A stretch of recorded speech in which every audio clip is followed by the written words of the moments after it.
Be a short one. So here's this question that I have. Like, so we is driving, and there was this store that used to well, it yeah, used to past tense. It had model kits like planes, remote control trucks and cars and stuff like that. You where you can build them and stuff. Just all kinds of model kits. So it closed. Like I just noticed it closed, right? So my question is, do you think sometimes when you're like when you have like a dream of opening like a certain type of store, like even a certain idea, it doesn't have to be a store, but we'll just say store. Do you think sometimes you should just leave your dream alone and just uh do something else? Like, Like, cause I mean, like, let me. It's harder to ask that question. Cause, all right, he made a model kit store, right? And he went out of business. He used to sit on those prices. You know, I've been in there a couple times, and the prices were he sat on them. You Steve, know, and yeah. the thing about it, those things aren't cheap anyway. But if you're sitting on these prices and you're not moving merchandise, but you still got to make ends meet. Like Right. and so I've seen stores like his go out of business. Like somebody will open a candle shop, go out of business. It'll be like a shop, like it was their passion project to like open like a comic book store, a little bookstore, and it'll go out of business and stuff, like Mm-hmm. especially a comic book store, they'll go out of business. And my thing is like, what is when should a person like give up on their dream? It went in this case, Uh, passion kind of projects like that. Like if you want to be an I think artist. if it's like hindering your adulthood, like if it's costing so much money that you can't afford to pay your bills, or like,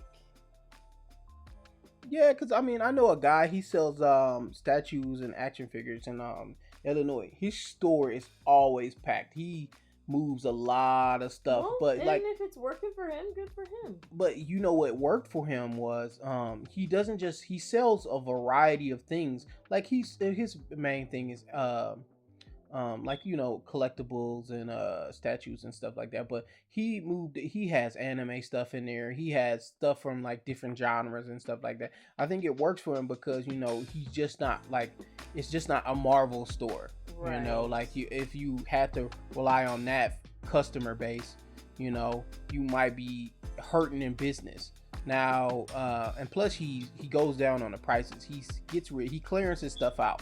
Like I've noticed that he's clearing stuff out if it makes sense. But he also goes to like shows and stuff like that. So he's like a different So example. right, because he's really into it, like, and he's doing well for what it sounds like. Yeah, but I've seen people open like little photo stores where they selling like cameras and stuff, and then they'll go out of business eventually. It usually I think there's a lot of factors that go into that, though. Yeah, because they usually have the money to open it up, and they'll usually last like 1 or 2 years or something. I wonder what's the usual wait. What how Like long the do they? return on revenue, like how No, long before you're making money. yeah, no. I wonder like they probably some statistics on how long small stores like that last. Oh yeah, Yeah, yeah. I'm not trying to hate on people's small stores or their dreams or something like No, that. but it's hard, like, Yeah, it's like a because you have to compete with big box stores. You also have to think about like location. If your store, you might have a great store and a great concept and a great idea, but if your location is not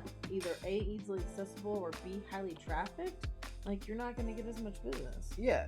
I don't know too much about business, but I would Or say how are you marketed? Are you yeah. on the radio? Are you on social media? All the I would things. say whatever you're selling. If you're selling something and it's the same quality of what they're selling at Walmart, but you're selling it for more, For twice the price, stop. it's not gonna. just stop. Now, if you got better quality, say you're an art store and you're selling paint and like, cause like Hobby Lobby is a thing, and the Hobby Lobby seems like it does good enough, to keep stay around. Well, let me put it to you. But they have a lot of sales, huh? Let me put it to right. So let me put it to you this way. My hair lady, she started out when she said when she first started, her prices were dirt cheap because she knew. She's like, I needed clients. I needed a clientele to show how good my product was, and then I could up my price. And I think the small business stores, they need to do that. They need to think, okay, what is like literally the bare minimum I need to pay the bills, do that and then slowly start increasing your prices once your clientele is there, so that way you can make a bigger profit. See, this is why, that you can go and get a business degree. You go to school or go to college and stuff. You can still come out and make really, really bad decisions, Yes. even with all of that education and stuff like that. Because if you're living in an area where they have, like, say you want to make a game store, right? And you want to, like, because you're going to already have to compete with GameStop. But say in your town, there's only one GameStop, or there's no GameStop. All right. Now, you want to make a game store in your town. Okay. So, you already, like, if you're the only game store in that town, you probably do better, especially if you can get, like, unique games that, Walmart isn't, like, really selling too much of and stuff like that. Or, you're that second option that people can go to. You're going to make your return if you say there's towns where there's only one Walmart or something like that, and there's no Target that exists. There's places like that. Now, however, you live in a bigger city, and all right, you want to open. You're like, oh man, I've always wanted to open a game store and stuff like that. I know somebody's probably mad that I'm saying this stuff. So you wanted to open a game store, right? But say in this city, you have 3 GameStops. Slackers exists. I don't know if you know what Slackers is. It's also a game store. So there's like 2 Slackers in that town. Then say there's 3 other little small game stores that some like homemade game stores, not homemade, but small business game stores out there in that same area, right? And they're already really good, I don't know if you should open a game store there. Like, I would think you would want to. It would be hard. It would be hard. You'd have to, like, really, just like you said, you're a hairstylist. You'd have to really come with something new that would make people, maybe if it's in a convenient enough area that, maybe if it's like, hey, like, what's a restaurant that people go to a lot? Like Chick-fil-A. So maybe if it's it's during like people go to. Don't ever go to Chick-fil-A during lunch. Everybody and their mom knows that. In certain areas. I don't know. Well, I think it's so funny that, like, in this town, Chick-fil-A and Raising Cane's right next to each other. Yeah, but don't go to Chick-fil-A for lunch, right? But if you had a game store, one of the good places to maybe have it is by Chick-fil-A, because these people are already getting their Chick-fil-A for lunch, Maybe they might pop in your game store and waste money, because that's what a lot of people will do at lunch. They want to, they want to feel like their lunch is was worth it, so they might hop in your game store. That's why you'll see these little candle stores and stuff by these restaurants. So they'll be like, let's go in this candle store real quick. And, why do you need to go in the candle? What other reason would you go in the candle store? Right. There's these type of stores that are like right by Walmart or something like that. And they're like small businesses and stuff. And, you come out of Walmart, you're just like, man, I want to go home. But you see a little store, you might stop in the candle store because you're just walking around, you're window shopping. You got to get people to come in your store. It has to be in a good area. You couldn't have your game store in the middle of nowhere and no one ever drives. There's no reason for anybody to be in that vicinity anyway. There's no, say there's an auto shop where someone's fixing their cars and stuff. That's so while they're getting their car fixed, they can go into your game store and, maybe buy something. Or maybe if you have your game store where you have systems set up so people can try out the games, do that. And, their cars getting fixed. They might come in there, have them try out a game, maybe buy it, and then they leave, make some money. But it's just kind of sad when you see like a store that you knew that guy was like really passionate about, like, doing that certain thing or selling model kits because he probably builds his model kits at home. But it's kind of like drugs. Think about it this way. Like, let me connect this to drugs. Like, think about it. Look. If I wanted, like, you always have these people who smoke weed and then they be like, I want to sell weed. But I don't know if this is a good thing. Like, it'd probably be worse if you were like a crackhead and you wanted to sell crack. Because, you probably definitely gonna, get into your supply and stuff like that. But see, like, all right, so you building model kits yourself and stuff. It's your passion. You love model kits. But are you really, are you going to be really good at selling them? Because, right. like... Because here's the thing. You can be passionate about something, but not good at sales.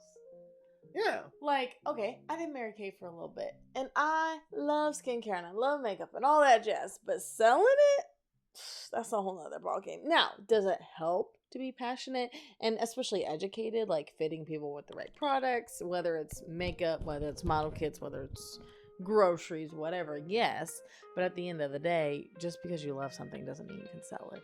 Yeah, I think one of his issues probably was because where the location of his model kit store too. If you want to, yeah, where that strip mall is, it's a terrible spot. yeah. If you had like a little area, like say if you got model planes and stuff, maybe have a little area where somebody can fly their plane. Well, you know, or like,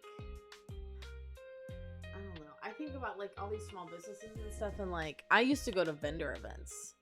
And so, I mean, you can go to different vendor events and have like a little table with a booth and like advertise and like, hey, here's this display kit. You want to play with it or whatever, you know? It's like, if you think of a small business, there was once a time where there was no edible arrangements. Right. And whoever came up with that idea, you know, it did something for them. Now, are there other places? They are, but you know, you never hear about them because they're probably like, you know, it's really, really small and stuff like that. So if I was in a town and I knew there was no edible arrangements and, you know, I decided to do my own little chocolate strawberries and stuff like that, that might be a good idea, you know, especially if your pricing is good enough. Right. You know, it's and offer delivery. Yeah, you know, I would definitely, like, I think, honestly, sorry, edible arrangements, but I think there's a lot of competition out there where somebody could really swoop in and have better prices than edible arrangements. Nah, you by the time when they get to the register, they're like, oh yeah, it's this, and you're just like, oh man, I don't even want strawberries no more. And how much takes it? But anyway. Yeah, what was it? Twice you ordered, and then you're like, we can make our own at home. Yeah, I was just like, nah, they charging too much for some strawberry. Like I was out and about, and I was just like, hey, let me get some edible arrangements. I went in there and then felt bad. I went in there. I was just like, this ain't a window shopping type of store. I'm not going in here. That's almost like edible arrangements feels like you just walking down say you're in the mall and then you decide to walk in a jewelry store like an idiot. But like you're gonna find something cheap in the jewelry store. Like the guy's gonna run up to you. Walk into K's or Zales. What are you interested in? Gold, platinum, silver? Silver. Yeah. Oh, you look like a man who likes chains or something like that. I don't know. Or you got a girlfriend? Yeah, even like, see, it's funny because jewelry stores, I be seeing jewelry stores outlast a lot of small businesses. Jewelry stores be around, I guess, because they can make their money back on such little like sales and stuff like that. Especially if it's in the family. You don't gotta pay nobody. You paying like your daughter or your son and like one other person, and you forcing them to work there anyway. We have a family-owned jeweler, whatever. We have a family-owned jewelry store here in town, and I hear it's really well. And apparently, it's been around for like over 2 decades. See, but they probably have like good business techniques. They're probably like every holiday that comes around, they're like, oh, it's Mother's Day, or come over here and get this Mother's Day discount and stuff like that. But certain stores can't do that. Like if you got a model kit store, what are you gonna do? A Mother's Day model kit sale? Like come here and buy your mother a nice model kit. Like I mean, like, that's what your mom's into. Yeah, like one of those gifts for you, but like you pretend it's for somebody else. Be like, hey, I gotta build it. No, let me do all of this stuff. But anyways, this isn't one of the. I'm not trying to say, don't go out and follow your dreams and open a motorcycle shop or anything like that. I just think like it just for me, it was just something I noticed. There's like there's always something closing down. And you just be wondering, did they pick the right spot or why they picked that spot? Sometimes it's super obvious.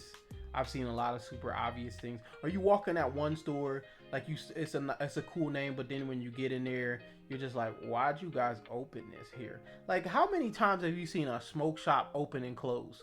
Right. Like, I don't know where people be getting ideas to be like, hey man, we like smoking a lot of pot. There's always some potheads. we like smoking a lot of pot, man. Let's open a smoke shop. And you'd be like, okay, man. I've never been in a smoke shop and the people in there didn't smoke.